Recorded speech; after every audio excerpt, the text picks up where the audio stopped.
absolutely. So Wyld is a virtual satellite network operator for the Internet of Things, or IoT for short. So we solve a critical problem for our customers in collecting data from their IoT devices, whereas today only 15% of the world's surface has access to wireless networks. That means the other 85% has no access to the internet. So what we do is we solve that problem by offering our customers the ability to collect data from anywhere in the world using low Earth orbiting satellites. So we offer our customers 100% global coverage for their IoT devices to allow them to collect their data anywhere in the world. And the business model is very, very simple. The business model is very much like a mobile operator's business model in that we sell a piece of hardware, which is a single one-off fee, and we also charge our customers for using the network, and that's a monthly fee. So that's where we get our reoccurring revenues from.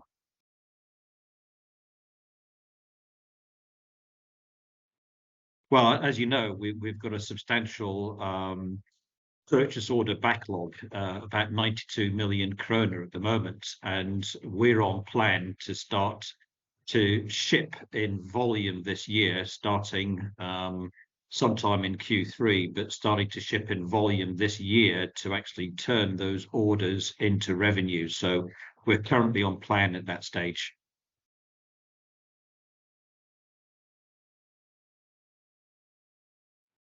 Yeah, so the AP100, we launched that this morning, actually. It's an intelligent test device, and we're not going to be selling the AP100, this device, in volume, but the reason we developed it was to allow our customers to reduce the amount of time it takes them to evaluate our network and then start to deploy Wyld Connect in volume. Because, as you know, there's a big time lag between actually testing our network and then our customers deploying the solution into the field.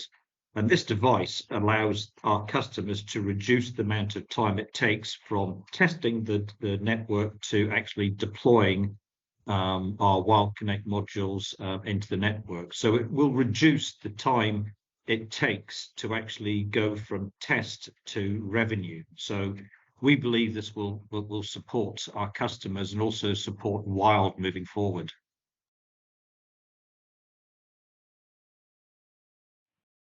Yeah, we announced a partnership last week with NetReply.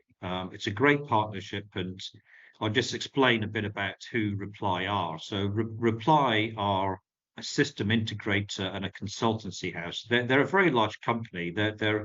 They have multiple billion-dollar revenues, so they're a very large company, and they do business across the world.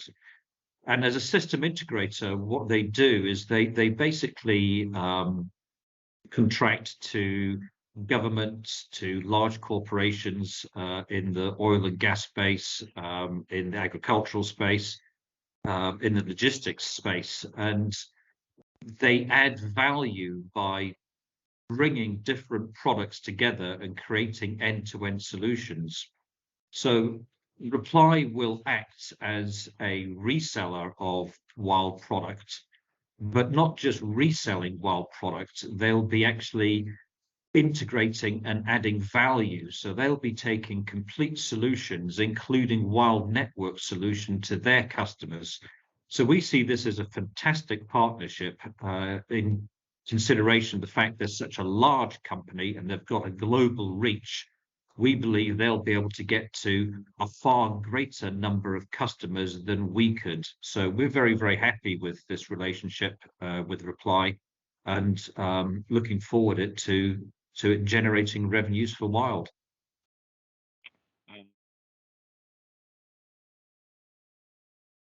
Yeah, the space sector is very hot at the moment, and as you rightly say, there's been a lot of M&A activity. I think what we're seeing in the space sector at the moment is a lot of the incumbent large satellite operators, those that have deployed geostationary satellites for broadcast for television, are now having to change their business model as broadcasters moving away from traditional methodologies, and most people are basically consuming a lot of their content online. So we're seeing some of the large satellite players starting to acquire some of the new startups. The new startups are companies that are basically deploying low Earth orbiting satellites and really looking at different applications to what the larger players are doing at the moment, but looking at new applications moving forward. So we are seeing significant M&A activity in the space sector.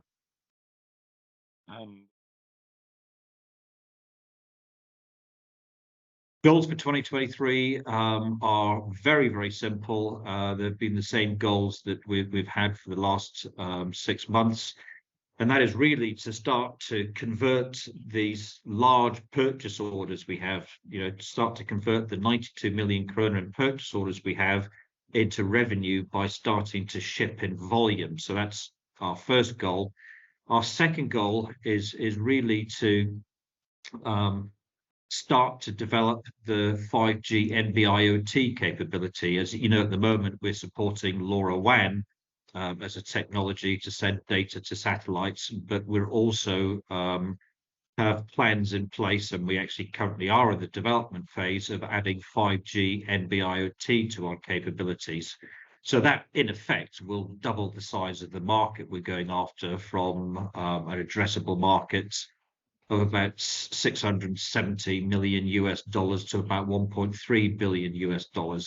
So in summary, the goals for 2023, start to ship in volume, and then to bring 5G NB-IoT as a technology into our portfolio.